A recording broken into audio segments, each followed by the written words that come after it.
শুদ্ধ ব্রাহ্মণ পরিবারে জন্ম আমার। 12 মাসে 13 পূজা, 33 কোটি দেব দেবী, তুলসীর গাছের তলায় 64 কোটি ভগবান।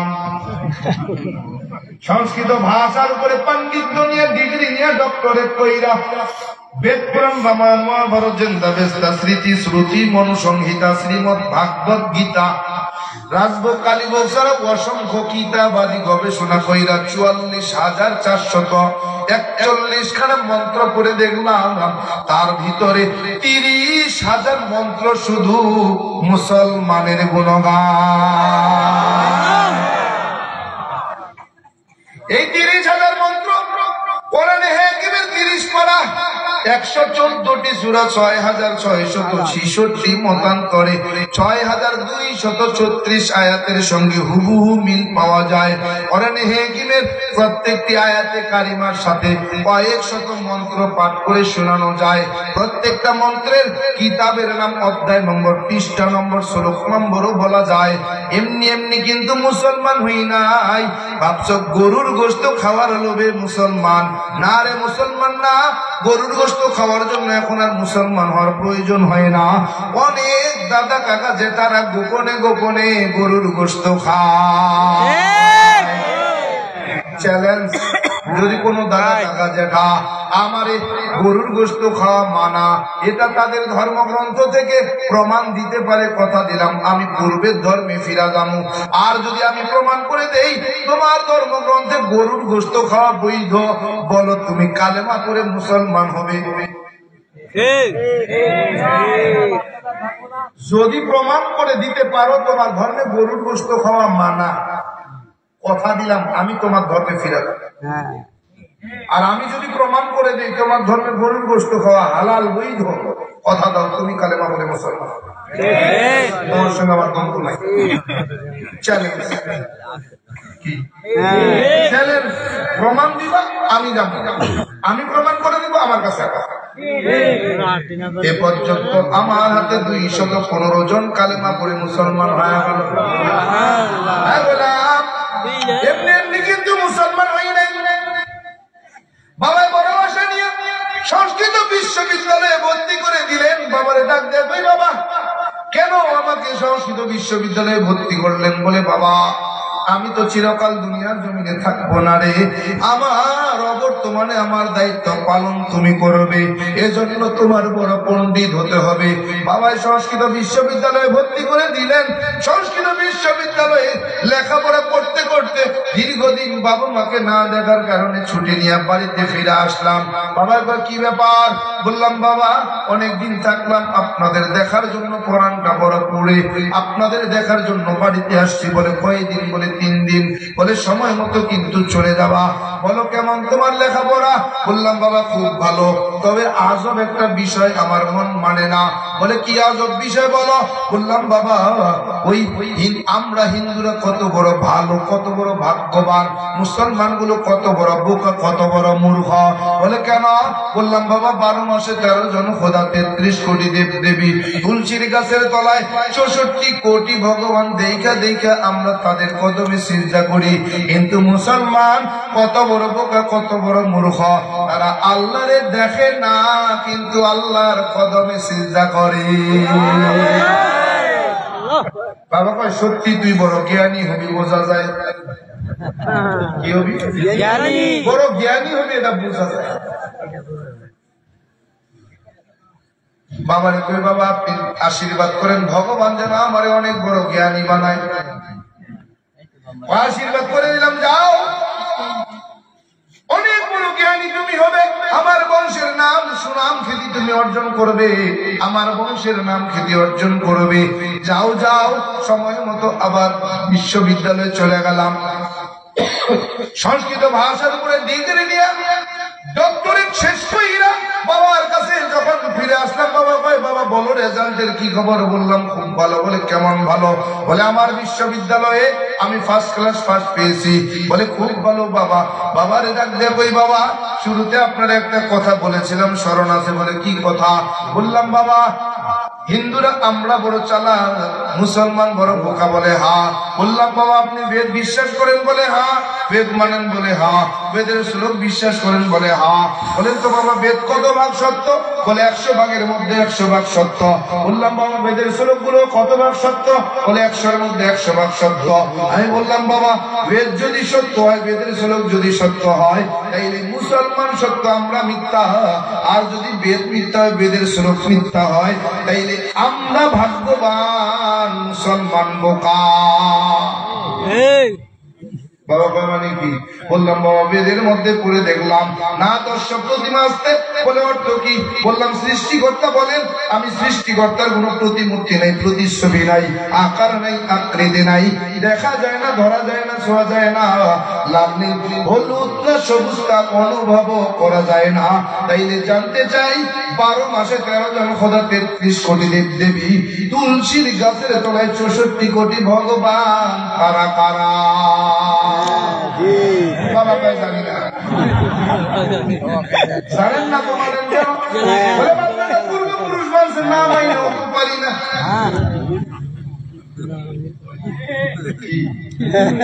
আমরা মুসলমান বোধ এরকম নাই, বাপদাদার ধর্ম মানে আসেনি আছে। আজ যে কত তারিখ? 11, 12, 13, 14, 15 তারিখ কি বার কি যেন? আরে ওই দিন কি 15 তারিখ কি? আরে সবে বারাত আসেনি? আছে মুসলমান পালন করে। ওই দিন খায় কি?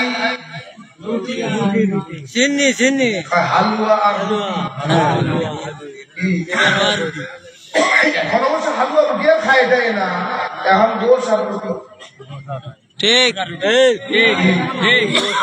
খাওয়া লাগবে না? লাগবে নি? লাগবে। পাইছু কই? না খালি সমস্যা। পাইছু কই? হালুয়া রুটি গোশ রুটি খাইতে হবে সবে বরাতের দিনে। পাইছু কই? বা মিলাদ দে, মিলাদ সবে বরাত পাইছু? বাপ দাদা কি কর? বাপ দাদা করে বলেন কি? বাপ দাদা করছে, বাপ দাদা বুঝছে না তো। তোর মধ্যে তার মধ্যে পার্থক্য কি? তারাও করে বাপ দাদার কারণে করি, তুইও কোস বাপ দাদার কারণে করি, তোর মধ্যে তার মধ্যে পার্থক্য কি? কথা বলে এখন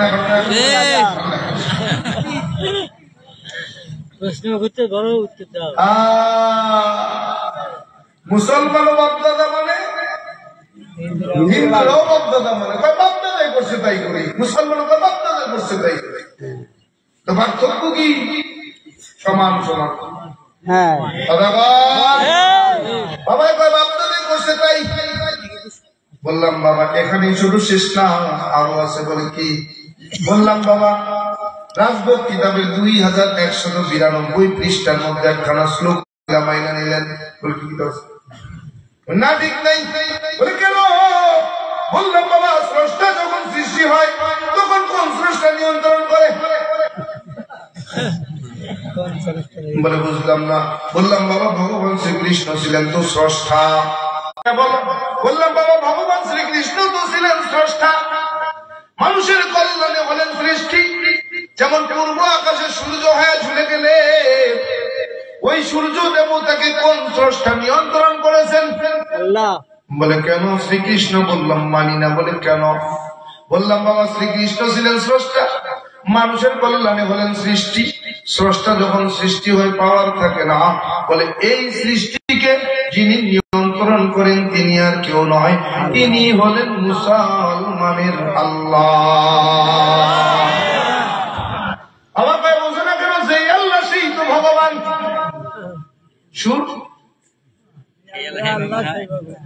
সুর আবার পাল্লি গেল। আল্লাহ সেই তো ভগবান। বললাম না, আল্লাহর ভগবান এক হয় না। বলে কেন? বলে আল্লাহ এমন এক সত্তা যার কোনো শরীক নাই, লা শারীকা লাহ। বলে ভগবান এমন এক সত্তা যার শরীকের কোনো শেষ নাই। বলে কেমন? বললাম বাবা ভগবানের ভগবতী আছে, ঈশ্বরের ঈশ্বরী আছে, শিবের পার্বতী আছে, ব্রহ্মার সরস্বতী আছে, বিষ্ণুর লক্ষ্মী আছে, কৃষ্ণের রাধা আছে। তার মানে এরা কেউ আমার স্রষ্টা নয়, এরা সব আমার স্রষ্টা নয়। বলে স্রষ্টা যদি থাকে তিনি একজন, তিনি হলেন আল্লাহ। বলে বাবা আল্লাহ ভগবান কিন্তু আলাদা কেউ না। বলে কেমন? বলে আল্লাহ যেই আল্লাহ সেই কিন্তু ভগবান। মুসলমান পাইনি মাঝে মাঝে পাইনি আপনাদের এলাকায় ইমান আসেনি না। যদি কোন মুসলমান জবান দিয়াও শুধু বলে যে আল্লাহ সেই ভগবান, ফতোয়া দিয়া গেলাম যে ব্যক্তি বলবে যে আল্লাহ সেই ভগবান, বিনা যুক্তিতে বিনা তর্কে বিনা দলিলে তুমি হলো নির্ভেজাল বেঈমান। কালেমা পড়া ছাড়া তওবা করা ছাড়া হতে পারবা না মুসলমান। কি আল্লাহ ভগবান এক না? আল্লাহর ভগবান এক হয় না। বলে কেন? বলে একম এবং দ্বিতীয়। বলে সৃষ্টিকর্তা কয়জন? একজন। 12 মাসে 13 জন না, 33 কোটি না, তুলসীর গাছের তলে 66 কোটি ভগবান না। না না, সৃষ্টিকর্তা একজন, তিনি কে? আল্লাহ। একম এবং দ্বিতীয়। বলে আমি সৃষ্টিকর্তা এক দ্বিতীয়, একম এবং অদ্বিতীয়। আমি সৃষ্টিকর্তা কারো মুখাপেক্ষী নই, বরং সমস্ত সৃষ্টি জগৎ আমার মুখাপেক্ষী। ঠিক। একম ব্রহ্মা দৈত্য নাস্তি মহিলা নাস্তি কিঞ্চন। আমি সৃষ্টিকর্তা, খাইও না, ঘুমাইও না, স্ত্রীও নাই, সন্তানও নাই, আমি জন্ম দেই নাই, জন্ম গ্রহণ করি নাই। আল্লাহ তাআলা কোরআনে কারীমের মধ্যে জানায়া দেন, কুল হে নবী জানায়া দেন, বলে দেন হু আল্লাহু আহাদ, আমি আল্লাহ এক অদ্বিতীয়। আল্লাহুস সামাদ, আমি কারো মুখাপেক্ষী নই, বরং সমস্ত সৃষ্টি জগৎ আমার মুখাপেক্ষী। আমি জন্ম দিই নাই, জন্ম গ্রহণ আমি আল্লাহ করি নাই। আমি খাইও না, ঘুমাইও না, স্ত্রীও নাই, আমার আল্লাহর সন্তানও নাই। বাবার আল্লাহর ভগবান এক হয় না। বলে কেন? আল্লাহর ভগবান আলাদা কেউ না। বলে কেমন? বাবা কয় বাবা আল্লাহর ভগবান এক নয়। বলে কেমন নয়? বাবারে ডাক দেখবে, বাবা আল্লাহর ভগবান এক হয় না। বলে কেন? বললাম বাবা আল্লাহ এমন এক সত্তা, জায়গা কাল পাত্র ভেবে নাই তার কোনো পরিবর্তন। ভগবান এমন এক সত্তা, জায়গা কাল পাত্র ভেবে হয় তার পরিবর্তন। বলে কেমন? বললাম বাংলাদেশের বাঙালি মাতৃভাষা বাংলা, বাংলা ভাষায় কথা বলি। বাংলাদেশের হিন্দুরা বাংলা ভাষায় যখন তার স্রষ্টাকে ডাকে কি বলে ডাকে? বলে ভগবান। কি ভগবান? ইন্ডিয়ার জমিনে যেই হিন্দুরা বসবাস করে মাতৃভাষা হিন্দি, হিন্দিতে কথা বলে। হিন্দি ভাষায় যখন ইন্ডিয়ার হিন্দুরা তার স্রষ্টাকে ডাকে কি বলে ডাকে? বলে ঈশ্বর। বললাম বাবা আমেরিকার জমিনে যেই হিন্দুরা বসবাস করে মাতৃভাষা ইংরেজি, গড, ইংরেজি ভাষায় যখন আমেরিকার হিন্দুরা তার স্রষ্টাকে ডাকে কি বলে ডাকে? গড। বলে গড। বললাম বাবা দেখছেন বাংলাদেশের ভগবান ইন্ডিয়ায় গেলে ঈশ্বর, আমেরিকায় গেলে হয় গড। জায়গা কাল পাত্র ভেবে হয় যার পরিবর্তন, তার নাম ভগবান। বাবা আল্লাহ এমন এক সত্তা, জায়গা কাল পাত্র ভেবে নাই তার কোন পরিবর্তন। বলে কেমন? বললাম বাংলাদেশের বাঙালি মাতৃভাষা বাংলা, বাংলা ভাষায় কথা বলি। বাংলাদেশের মুসলমান বাংলা ভাষায় যখন তার স্রষ্টাকে ডাকে কি বলে ডাকে? বলে আল্লাহ। বলে ইন্ডিয়ার জমিনে যে মুসলমান বসবাস করে মাতৃভাষা হিন্দি, হিন্দিতে কথা বলে। হিন্দি ভাষায় যখন ইন্ডিয়ার মুসলমান গুলো তার স্রষ্টাকে ডাকে কি বলে ডাকে? আল্লাহ। আমেরিকার জমিনে যে মুসলমান বসবাস করে মাতৃভাষা ইংরেজি, ইংরেজিতে কথা বলে। ইংরেজি ভাষায় যখন আমেরিকার মুসলমান তার স্রষ্টাকে ডাকে কি বলে ডাকে? আল্লাহ। পৃথিবীর 200 দেশ, 200 কম বেশি দেশ, এমন একটা দেশ নাই যেখানে আল্লাহকে অন্য নামে ডাকা হয়। যেখানেই যাবে সেখানে আমার আল্লাহ। আল্লাহ এমন এক সত্তা, জায়গা কাল পাত্র ভেবে নাই তার কোন পরিবর্তন। বাবা কি বুঝাতে চাও? আল্লাহর ভগবান কিন্তু আলাদা কেউ নয়। বলে কেমন? বলে বাবা ভগবান তো সর্বত্র বিরাজমান। আল্লাহ কেমন? বলে আল্লাহ কেমন? বলে আল্লাহ কেমন? বলে আল্লাহু নূরুস সামাওয়াতি ওয়া মা ফিল আরদ। আল্লাহু আকবার। আল্লাহ বলে আল্লাহ কেমন? ফাআইনামা তুআল্লু ফাসাম্মা ওয়াজহুল্লাহ। আল্লাহু আকবার। আল্লাহ বলে বান্দা তুমি আমার আল্লাহর কোথায় তালাশ করো, যেখানেই তাকাও সেখানেই আমি আল্লাহ। আল্লাহ সামনে তাকাও আমি আল্লাহ, পিছনে তাকাও আমি আল্লাহ, ডাইনে তাকাও আমি আল্লাহ, বামে তাকাও আমি আল্লাহ, আসমানে তাকাও আমি আল্লাহ, জমিনে তাকাও আমি আল্লাহ। গাছের তাকায় দেখো সেখানেও আমি আল্লাহ, গাছের পাতার দিকে তাকায় দেখো সেখানেও আমি আল্লাহ। সব জায়গায় আমি আল্লাহ, আল্লাহ আর আল্লাহ। বাবা কয় বুঝো না কেন আল্লাহর ভগবান আলাদা কেউ না? কেন বাবাই কয় বাবা বুঝো না কেন আল্লাহর ভগবান আলাদা কেউ না? বলে কেমন? বলে বলো তো ভগবান লিখতে কয়টা হরফের প্রয়োজন? বললাম 4। ভগবান 4 হরফে ভগবান। বলে আল্লাহ লিখতে কয়টা হরফের প্রয়োজন? 4টা। বললাম 4। আলিফ লাম লাম হা। বলে তাকায় দেখছো কি সুন্দর মিললে। শাব্দিক অর্থে আল্লাহর ভগবান আলাদা কেউ না। বললাম বাবা শাব্দিক অর্থে যদি আল্লাহর ভগবান দেখো, আবিধানিক অর্থে আল্লাহর অস্তিত্ব সব জায়গায় ভগবানের নাই। ঠিক। বাবা ভাই কেমন? বললাম বাবা ভগবানের ভ বাদ দিলাম, ভ থাকলো কি? গবান। গবান। গবান। গুগলে সার্চ দে বাবারে কই বাবা গবান শব্দের অর্থ বাংলা ডিকশনারি দেখে আমাকে বলেন গবান শব্দের অর্থ হলো কবর। ঠিক। কি কবর? দাদা কাকা যেটা না আসেনি গুগলে সার্চ দাও যদি বাংলা ডিকশনারি না পায়। গবান শব্দের অর্থ কবর। বলেন পাক না না পাক? না পাক। পবিত্র নাকি অপবিত্র? অপবিত্র। বাবারে ডাক দে কই বাবা আপনার ভগবান কিন্তু নাপাক হয়ে গেল। বাবা কয় লাফাইস না, আল্লাহ থাকবে না। বলে কেমন? বলে আলিফ বাদ দিছি আছে কি? বলে লাম লাম হা। এইবার বলো তোমার আল্লাহ কোথা আছে? আমার আল্লাহ আছে। লিল্লাহি মা ফিস সামাওয়াতি ওয়া মা ফিল আরদ। আল্লাহু আল্লাহ আছে। আছে। বাবারে কই বাবা আল্লাহ কিন্তু এখনো আছে, ভগবান কিন্তু নাপাক হয়ে গেছে। ঠিক। বাবা কয় লাফাইস না, আল্লাহ থাকবে না। বললাম বাবা গোবানের গোবাদ দিছে আছে কি? বলে বান। যুবক গুগলে সার্চ দাও। বাবারে ডাক দেখবে বাবা বাংলা ডিকশনারি থেকে বলেন বান শব্দের অর্থ বলে 2টা।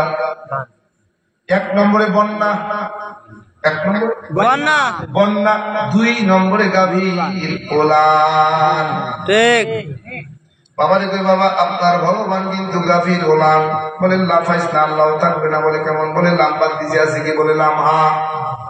এইবার বলো তো আল্লাহ কোথা আছে? আছে। লাহু মা ফিস সামাওয়াতি ওয়া মা ফিল আরদ। আল্লাহু আকবার। আল্লাহ আল্লাহ আছে না নাই? আছে। বাবারে কই বাবা আল্লাহ কিন্তু এখন আছে, ভগবান গাভীর ওলান হয়ে গেছে। বাবা কই লাফাইস না, আল্লাহ থাকবে না। বলে কেমন? বাবারে ডাক দে কই বাবা বানের বাবা দিছে আছে কি? বলেন ন। আজ যুবক গুগলে সার্চ দাও। বাবারে ডাক দে কই বাবা বাংলা ডিকশনারি থেকে বলে ন শব্দের অর্থ কি? বলে 2টা। 1 নম্বরে যখন আমরা গণনা করি 5 6 7 8 9 10, 1 নম্বরে 9, 2 নম্বরে নাই। তার মানে ভগবানের কোনো অস্তিত্ব নাই। বাবা কয় আল্লাহ তো নাই। বলে কেমন? বলে লাম্বাদ দিছি আছে কি? বলে হা। বলে বলো এবার আল্লাহ কোথা আসেনি? আছে। হুয়াল্লাহুল্লাযী লা ইলাহা ইল্লা হু। আল্লাহু আকবার। আল্লাহু আকবার। আল্লাহ আছে না নাই? আছে। বলে কই বাবা আল্লাহ কিন্তু এখন আছে, ভগবান নাই হয়ে গেছে। বাবা কই কি বুঝাতে চাও? বললাম বাবা এখানেই শেষ না, আরো আছে। বলে কি? বললাম বাবা কলকি পুরাণটা একটু বলবেন। বলে কি আছে কলকি পুরাণে? বললাম বাবা একটা শ্লোকের অর্থটা এমন। বলে কেমন? বলে কলকি পুরাণের মধ্যে আছে সর্বশেষ যিনি অবতার হয়ে দুনিয়ার জমিনে অবতরণ করবেন তার নামের প্রথম অক্ষর হবে ম। প্রথম অক্ষর ম ম, শেষের অক্ষর হবে দ। যেই নামের অর্থ হবে প্রশংসিত, বলে শুধু প্রশংসিত না, স্বর্গ প্রশংসিত, যার প্রশংসার কাছে আর কোন প্রশংসা থাকবে না। যিনি গরুর গোশত খাওয়াকে বৈধ মনে করেন, হালাল মনে করেন, এবার আমার প্রশ্নের জবাব দাও, বলো আমার নবীর নাম কি? মুহাম্মদ সাল্লাল্লাহু আলাইহি ওয়া আলিহি ওয়াসাল্লাম। বলেন মুহাম্মদ নামের প্রথম অক্ষর কি? ম শেষের অক্ষর কি? মুহাম্মদ শব্দের অর্থ কি? বলে শুধু প্রশংসিত না, সর্ব প্রশংসিত, যার প্রশংসার কাছে আর কোন প্রশংসা নাই। আমার নবী গরুর গোশত খাওয়াকে হালাল নাকি হারাম মনে করেন? তার মানে বোঝা গেল হিন্দু ধর্মের মধ্যে কলকি পুরাণে গরুর গোশত খাওয়া হালাল। ঠিক। তুমি যদি ভালো তোমার মুখে বল থাকে সামনে দাঁড়ায় খাও, মিথ্যা বলছি, এই শ্লোকটা তুমি মিথ্যা প্রমাণ করে দাও। কথা দিলাম তুমি যদি এই শ্লোক মিথ্যা প্রমাণ করতে পারো, আমি তোমার ধর্মে ফিরে যাবো। ঠিক। আর কথা আছে না। আর আমি যদি এটাকে সত্য প্রমাণ করে দিতে পারি, তোমার ধর্মগ্রন্থে আছে, কথা দাও তুমি মুসলমান হবে। ঠিক। এর থেকে আর কি চ্যালেঞ্জ দিবে? ফাঁকা মাঠে গোল তো সবাই দিতে পারে, ঠিক। কি ভরা মাঠে গোল দিয়ে দেয়। ওই কয়েকদিন আগে ইন্ডিয়ার থেকে এক ছাগল ভিডিও আমার নিয়ে একটা ভিডিও বানাইছে, বাংলাদেশের মৌলভী যে শ্লোকগুলো বলছে এগুলোর প্রমাণ যদি দিতে পারে তাইলে আমি মুসলমান হয়ে যাব, আর যদি প্রমাণ দিতে না পারে তাইলে তার হিন্দু দিতে। আচ্ছা ভালো কথা, কোনে বইয়ে ইন্ডিয়া বইয়ে কই ইন্ডিয়া কেমনে বলবে? ভিডিও কলে। কোথায়? ভিডিও কলে। ভিডিও কলে কত বড় সাগর, ভিডিও করে বয়ে এলাম। চ্যালেঞ্জ তো হবে সামনাসামনি বয়ে, মুখোমুখি। সামনে বয়ে পারলে তো কেমনে বুঝবি? থাকা লাগে না ভাঙলে? থাকা লাগে না? এই সাতক্ষীরার সদর হাসপাতালের একজন এমবিবিএস ডাক্তার, এই ভবানীপুর বাড়ি, ওই শ্যামনগর থেকে বাসে উঠে যাইতেছে কোথায়? Medical, Satkhira medical. এখন এই শ্যামনগর পার হয়ে যায় ছোট্ট একটা বাজার, কি যেন কালী, কালীর মধ্যে যায় হকার উঠছে বাসে, হকার উঠে করতেছে, কার ফেরের ব্যথা আছে, এই ট্যাবলেট খাওয়া সেরে দেবে। মানে এক টেবিলে এক ট্যাবলেটই সব রোগের ওষুধ। মাথা ব্যথা এটা খাওয়া, পেটে ব্যথা এটা খাওয়া, এটা খেলেই সেরে দেবে। একই ক্যানভাস। এখন হকারের চ্যালেঞ্জ দিছে, যদি না ছাড়ে টাকা ফেরত। এক ট্যাবলেটই সব রোগের ওষুধ বেঁচে ফেলতেছে, বুঝলেন না? এমবিবিএস ডাক্তার পাশে বয়ে বয়ে খালি খেয়াল দিচ্ছি খেলাটা। আরে 20 বছর 22 বছর বাপের টাকা খরচ করে মেডিকেলে ফেললাম, আমরা এরকম চ্যালেঞ্জ দিতে পারি না। আর হে লেখাপড়া সারা চ্যালেঞ্জ দেয়। এখন তাহলে এমবিবিএস ডাক্তারের উচিত কি? হকারে নিয়ে চ্যালেঞ্জে বসা, হ্যাঁ, হকারে নিয়ে মোকাবিলা করবে। তুই তোর সঙ্গে চ্যালেঞ্জ দলিত কি এমবিবিএস ডাক্তার, এটা উচিত না? এমবিবিএস ডাক্তার গাঁজা খাইছি না? হ্যাঁ, হকারের সঙ্গে মোকাবিলা করবে না? গাঁজা খাইছি না? হকার মুখের চাপার জোরে চলতেছে, চলে যাবে। ঠিক। হাতি রাস্তা দিয়ে হাঁটতেছে, কোথায় ঘেউ ঘেউ ঘেউ ঘেউ ঘেউ ঘেউ করতেছে। এখন হাতির তো উচিত উপরের দিকে টাকা না, হাতি ভালো বোঝে। আমি যদি ভাড়া দিই ফাইল নিচে পরে ওটা থাকি, এজন্য ওর কাজ করতেছে, আমি আমার ইন্ডিয়া পয়সা চ্যালেঞ্জ দিতেছে, বাংলাদেশে আসার ক্ষমতা নাই। আমি কইতে চাই যে ঠিক আছে, তুমি ইন্ডিয়া বইয়া চ্যালেঞ্জ দিচ্ছ, আমাদের ভিসা লাগাই দাও। ইন্ডিয়ান এম্বাসি, বাংলাদেশের এম্বাসি থেকে তুমি শুধু আমার ভিসার ব্যবস্থা করে দাও, আমি তোমার কাছে যাই, তোমার সামনে বসে চ্যালেঞ্জ, তোমার সামনাসামনি বসে। আমার তো ইন্ডিয়া ভিসাই দেয় না, 4 বার আপনি আবেদন করছি ভিসা। ওরা ভালো বোঝে, কেবল বাংলাদেশে 215 জন, ইন্ডিয়া গেলে কত হাজার নিয়ে আয়, এজন্য ভিসাই দেয় না। 4 বার আবেদন করছি, হবে না। আমার নাম দেখে ঠিক আছে, বাপের নাম আর মার নাম যখন দেখে তখন ইন্ডিয়া ভিসা নেই। আমি বাংলাদেশ থেকে বলতেছি, তুমি আসতে চাও, তোমার ভিসা লাগানো থেকে শুরু করে বাংলাদেশে আসা যাওয়া পর্যন্ত যা খরচ, এটা আমি দেব, এটা ইনশাআল্লাহ তাআলা আমি বহন করবো। তুমি শুধু বাংলাদেশে আইবা, আমার সামনে বইয়া তুমি তোমার চ্যালেঞ্জ করে দাও।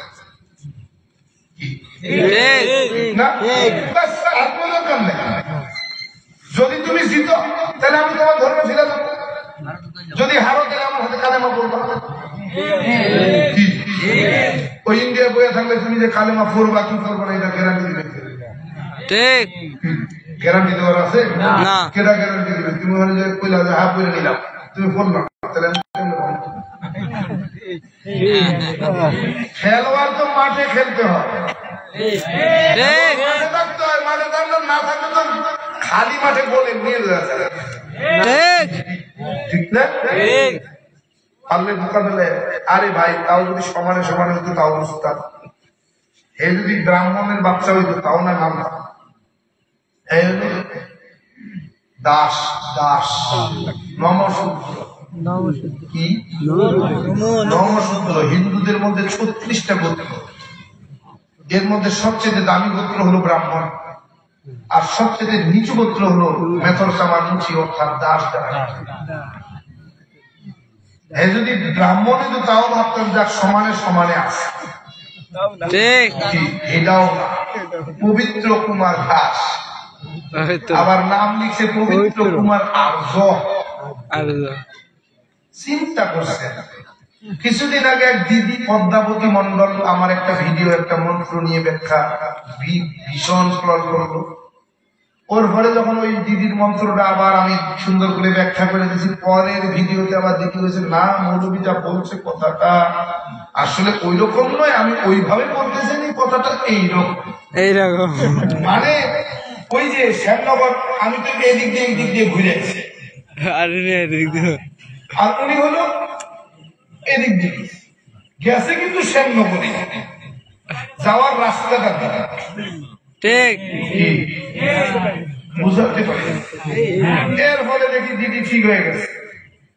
আর পবিত্র কুমার দাস, উনি আমার চ্যালেঞ্জ করার আগে ওনার পেজের মধ্যে দেখলাম, নামাইতে নামাইতে দেখলাম উনি আমার আগে চ্যালেঞ্জ করছে ডক্টর মিজানুর রহমান আজারী সাহেব। ডক্টর মিজানুর রহমান আজারী সাহেব যখন ওই চ্যালেঞ্জের কোন সমান না হলে কি ভগবানের সঙ্গে চ্যালেঞ্জ করবে না, করে না। আর তখন দিছে আমাকে আরেকটু নামতে নামতে নামতে নামতে দেখি উপরে যায়, দেখি চ্যালেঞ্জ করছে ডাক্তার জাকির নায়েক, হুকুমা, কিন্তু কাউরে বাদ দেয় নাই, আমার চ্যালেঞ্জ করবে না নতুন ছিল, ঠিক ঠিক, আমার চ্যালেঞ্জ করবে না নতুন ছিল, স্বাভাবিক ব্যাপার, ঠিক না? ঠিক, ও চ্যালেঞ্জ করতে কাউরে ভুল করে নাই, মানে কি ব্যবসা, ব্যবসা ঠিক, ব্যবসায় লালবাতি জ্বললে তো বিপদ, কেউ আর দাওয়াত দিত না, 6 মাস বসে খাওয়া যেত না, ঠিক। নারায়ণের সেবা যদি একবার কোন গন্ডি পুরোহিত করতে পারে, তাহলে 1 বছর বাজার না করলেও ঠিক চলে। নারায়ণের সেবাটা এমন একচুল পরিমাণ কম দিলেও নারায়ণের সেবা, নারায়ণ সন্তুষ্ট হবে না, আর সংসারের অশান্তি দূর হবে। ঠিক চিন্তা করছে হাজিরি এমনি এমনি মুসলমান হলে বাবারে বলতেছি, বাবা আল্লাহর ভগবান কিন্তু এক না। বাবারে বললাম, বাবা এই যে দেখেন গরুর গোশত খাওয়া আপনার ধর্মে মানা, যদি আপনি প্রমাণ দিতে পারেন বলে বাবা কি বুঝাতে চাও? বললাম বাবা এখানে শেষ না, আরো আছে। বলে কি আছে? বললাম বাবা উত্তরায়ণ বেদটা কি একটু খুলবেন? বলে কি আছে উত্তরায়ণ বেদের ভিতরে? বললাম বাবা লা ইলাহা হত্যি পাপম ইল্লু ইলাহা পরম পাদম জন্ম বৈকুণ্ঠ পরিণতি ত জপি নাম মোহাম্মদ। বাবা কয় অর্থ কি বাবা? বললাম বাবা এই শ্লোকের অর্থ আমি করি নাই, করেছেন ডক্টর বেদ প্রকাশ উপাধ্যায়। বলে কে তিনি? বললাম বাবা লন্ডনের অক্সফোর্ড বিশ্ববিদ্যালয় থেকে 10টা ভাষার উপরে পিএইচডি করেছেন ডক্টর বেদ প্রকাশ উপাধ্যায়। তিনি নিজের হাতে একটা কিতাব লিখেছেন, নাম তার কল্কি অবতার। কল্কি অবতারের 33 নম্বর পৃষ্ঠার মধ্যে এই শ্লোকের ব্যাখ্যা তিনি করেছেন। ডক্টর বেদ প্রকাশ উপাধ্যায় বলেন, ও দুনিয়ার হিন্দু মানুষ শোনো, নিজেকে যদি সত্যিকারের হিন্দু পরিচয় দিতে চাও এই শ্লোকের 2টা অংশ মনে প্রাণে মেনে নাও। বলে কি আছে এই শ্লোকের 2 অংশে? বলে ও দুনিয়ার হিন্দু মানুষ শোনো, যদি তুমি নিজেকে হিন্দু পরিচয় দিতে চাও 1 নম্বর প্রথম অংশ লা ইলাহা হত্যি পাপম ইল্লু ইলাহা পরম পাদম। যদি তুমি পাপ থেকে মুক্তি পেতে চাও, পাপগুলোকে পুণ্যের দ্বারা পরিবর্তন করাতে চাও, যদি তুমি পাপগুলোকে পুণ্যের দ্বারা পরিবর্তন করাতে চাও, 12 মাসে 13 জন খোদা, 33 কোটি দেব দেবী, তুলসীর গাছের তলায় 64 কোটি ভগবানকে ত্যাগ করো, লা ইলাহা ইল্লু ইলাহা নামক কালেমা পড়ে মুসলমান ধর্ম তুমি গ্রহণ করো। দ্বিতীয় অংশ জন্ম বৈকুণ্ঠ পরিণতি ত জপি নাম মোহাম্মদ। আর মৃত্যুর পরে যদি তুমি ওই বৈকুণ্ঠ নামক স্বর্গ পাইতে চাও, যেই স্বর্গে গেলে ক্ষুধার যন্ত্রণা থাকবে না, যেই স্বর্গে গেলে পানির পিপাসা লাগবে না, যেই স্বর্গে গেলে গাছের পাকা ফল সোজা খেতে কেউ নিষেধ করবে না, যেই স্বর্গে গেলে কোনোদিন তোমার বয়স বাড়বে না, যেই স্বর্গে গেলে কখনো তুমি অসুস্থ হবে না, যেই স্বর্গে গেলে কখনো তুমি মারা যাবে না, যেই স্বর্গে গেলে কখনো তোমার দুনিয়ায় ফিরে আসা লাগবে না, ওই স্বর্গে যদি যেতে চাও এমনি যাওয়া যাবে না। অপইনুদিত জপি নাম মোহাম্মদ। মুহাম্মদের জীবন আদর্শ তোমার জীবন আদর্শ বানাও। এই 2টা কাজ তুমি যদি করতে পারো তুমি সত্যিকারের হিন্দু। একটাকেও যদি তুমি অস্বীকার করো তুমি হিন্দুও না। এখন বলেন তো, যদি সত্যিকারের হিন্দু কেউ হতে চায় কালেমা পড়ে মুসলমান হওয়া ছাড়া আর সত্যিকারের হিন্দু হওয়ার উপায় নাই। আমি বলছি না, যদি বিশ্বাস না হয় দলিল চাওয়া হোক, গাড়ির কাছে কিতাবের ব্যাগ আছে দেখায় দিব।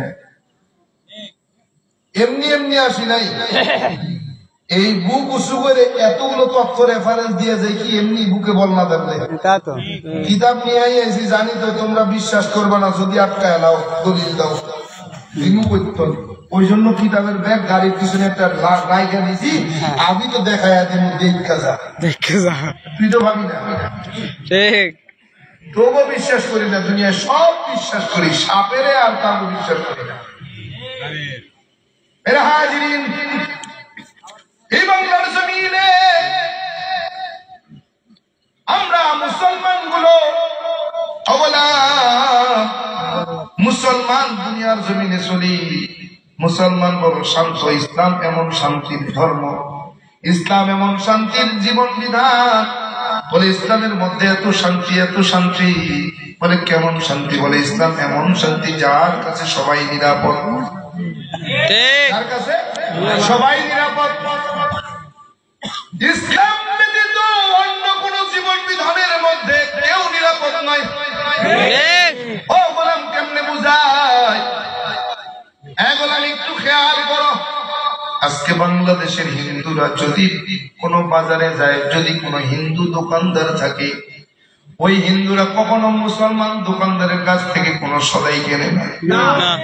হ্যাঁ, সব তাদের দোকান থেকে কেনে। কিন্তু মুসলমান এমন মানুষ, এমন চরিত্রের, এই মুসলমান গুলো মুসলমানের দোকানে সদাই করে না, বরং হিন্দুদের দোকান থেকে সদাই করে।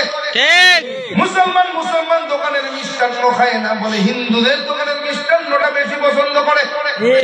কেন? বলে ওইটার বড় স্বাদ, বলে কেন সাজায় জানো? বলে সকালবেলা যখন ওই দোকানটাকে পবিত্র বানায় গরুর হাসি দেয়া কি বসে গরুর সোনা গরুর প্রস্তাব সিদায়া ঘর পবিত্র করে। আপনি খোঁজ রাখেন মিয়া, ইন্ডিয়ার জমিনে যা দেখেন 1 কেজি দুধ যদি 200 টাকা বিক্রি হয়, 1 কেজি গরুর প্রস্তাব 500 থেকে 700 টাকায় বিক্রি হয়। হিসাব আছে? হাজিরিন, এমন একটা অবস্থা, মুসলমানের ঈমান ধ্বংস করার জন্য তারা কঠোর পরিকল্পনা নেয়। বলে সকালবেলা যখন সকালবেলা দোকান পবিত্র বানায় গরুর প্রস্তাব ছিটাইয়া ওই প্রস্তাবের চিটা তো আর মিষ্টি আর দুইয়ের মধ্যে ভরে করে না। খাও কি দোয়া কবুল হবে? দোয়া দোয়া ইন্ডিয়ান গুঁড়া মশলা আসেনি আমাদের দেশে, আসেনি গুঁড়া মশলা পুরা প্যাকেট ইন্ডিয়ানরা পান আপনারা খান তো, মশলা গোস্তের স্বাদ বাড়ে। ওই মশলা ব্যবহার করলে তরকারি স্বাদ বেড়ে যায়, ঠিক না? খাও কি গরুর গোবর, শুকনা গোবর ছাড়া ওদের তৈরি করা কোনো মশলা তৈরি হয় না। জন্মের খাওয়া খায়, জন্মের খাওয়া খাবি আর দোয়া করবি, আল্লাহ দোয়া কবুল করো। দোয়া কবুল হইনি, দোয়া খাওয়া হারাম আর দোয়া কবুল করবে আমার আল্লাহ। তারা হাজিরিন এরে বললাম, ওই দাদারা কোন সময় মুসলমানকে ইমানদার হতে দিতে চায় না। সব সময় তাদের ফিকির কেমনে ইসলাম ধ্বংস করা যায়, ইসলাম ধ্বংস করার ফিকির। ও গোলাম কেমনে বুঝাইতাম? বাংলাদেশে একটা কাজ করে একটা যুবকের গ্রুপ কাজ করে, ওরে বান্দা, যেটার নাম লাভ জিহাদ। কি লাভ জিহাদ? মুসলমানের যুবক আর যুবতীদেরকে তারা আক্রমণ করে, বলে কৌশলে প্রেমের ফাঁদে ফেলে মুসলমান যুবতীদেরকে 1862 সালের আইন দেখাইয়া তারা মুসলমান আর হিন্দুর সঙ্গে বিবাহ বন্ধনে আবদ্ধ হয়। তারা বিবাহ বন্ধনে আবদ্ধ হওয়ার পর যুবতীদের গর্ভে যখন সন্তান এসে যায়, ওই হিন্দু যুবকগুলো তখন তাদেরকে বাধ্য করে, বলে হয় হিন্দু হ, নাইলে ইন্ডিয়ায় তাদেরকে পাচার করে পতিতালয়ে দিয়া দেয়। অনেক তথ্য আমার কাছে আছে, এগুলো আমি জানি। বাংলাদেশের সুপ্রিম কোর্টে একজন মহিলা আইনজীবী আছে হিন্দু, তিনি এই বিবাহগুলো করার 1862 সালের আইন দেখায়া ছেলে হিন্দু মেয়ে মুসলমান, ছেলে মুসলমান মেয়ে হিন্দু, এই 1862 সালের আইন দেখায় যুবক আর যুবতীদেরকে তারা বাধ্য করে ইসলাম থেকে বের করে নেওয়ার জন্য। তাদের এটা একটা অপভূষণ। আমরা তো আমাদের সন্তানদেরকে খেয়ালই করি না, কোথায় যায়, কি করে, কিভাবে চলে, কি আছে না? আমাদের সতর্ক হওয়া দরকার না? হাজিরিন, এমনি মুসলমান হই নাই, সব কিছু যাচাই বাছাই করিলে তারপরে কিন্তু মুসলমান। এগুলা কেমনে করে বোঝাই? বৃহস্পতিবার দিবাগত রাত্রে ঘুমের মধ্যে আজান হয়ে গেল, ঘুমটাও ভেঙে গেল, আজান শুনলাম, আজান শেষ হয়ে গেল, ঘুমের মধ্যে আবার চোখের মধ্যে তন্দ্রা চলে আসলো, ঘুমায়া গেলাম। ঠিক যতটুকু স্বপ্ন ততটুকু ঘুমের মধ্যে তাকায়া দেখি এক আল্লাহর গোলাম এসে ডাক দেয়ার বলে, রামচন্দ্র রে, আর কতকাল ঘুমাবি? ওঠ, ফজরের আজান হয়েছে, নামাজ পড়তে চলো। বললাম, কে তুমি কি জানো না আমি হিন্দুর ঘরে সন্তান, আমি রামচন্দ্র, আমার নামাজ নাই। যাও যাও যাও, বিরক্ত করিও না, আমাকে ঘুমাতে দাও। চলে গেল, দ্বিতীয় জন আসলো, চলে গেল, তৃতীয় জন আসলো, চলে গেল। চতুর্থ নম্বরে আর একজন এসে ডাকলে, রামচন্দ্র আর কতকাল ঘুমাবি রে ভাই? স্বর্গে নিয়ে যাবি, নাজাত নিয়ে পাইবি। স্বর্গে যদি যেতে চাও চলো, নামাজ পড়তে চলো।